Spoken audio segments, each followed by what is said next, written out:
Hello, this is day 5 of the What I Learned from Bloopers, Mistakes, and Embarrassing Moments group writing project. Have you ever put your life in someone's hands only to find out that you were trusting someone or something that was not able to protect that life sufficiently? It's a pretty scary thing,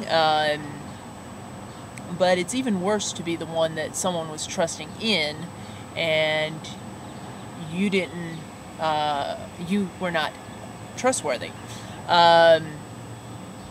Remember the rope I mentioned yesterday that we were going to use for making a zip line? Well, we did manage to get another rope, 100 feet of rope, and we built a zip line. It was a lot of fun.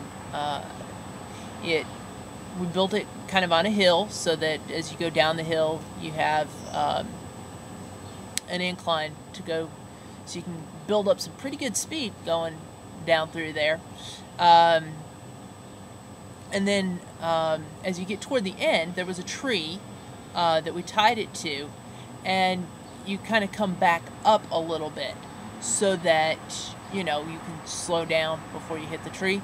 The problem is that you were going so fast that you didn't actually slow down enough. You would actually hit the tree, except that we put a knot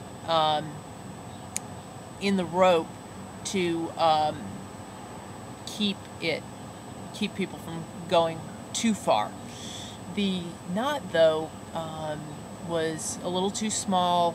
The pulley would jump right over the knot most of the time, so I used another rope to tie around that, and probably some duct tape and other stuff anyway to make this thing huge so that it would stop anyone from going all the way to the tree.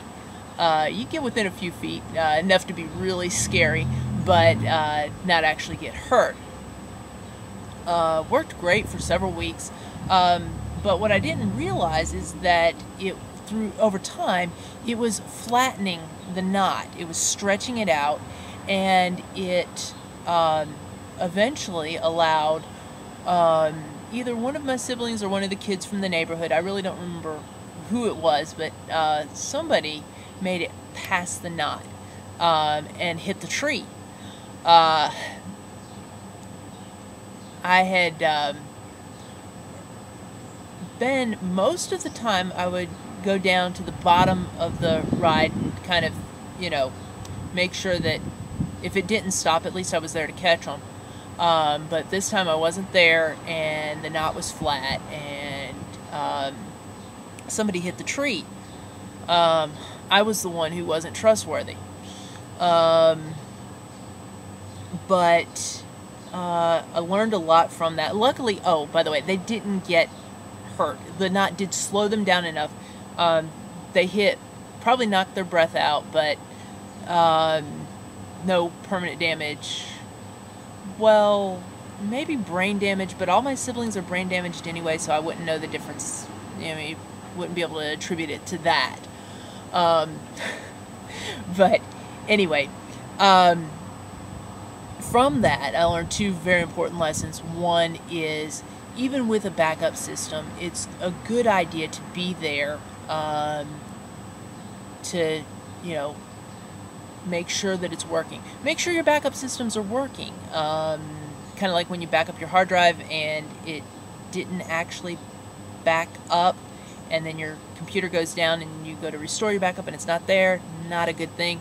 So make sure your backup systems are working. And the other thing is to maintain your systems. Check on them. Make sure that those safety precautions that you have in place are in fact working, and make sure the knot doesn't get flat. Anyway, that's what I learned. What I learned from project for today.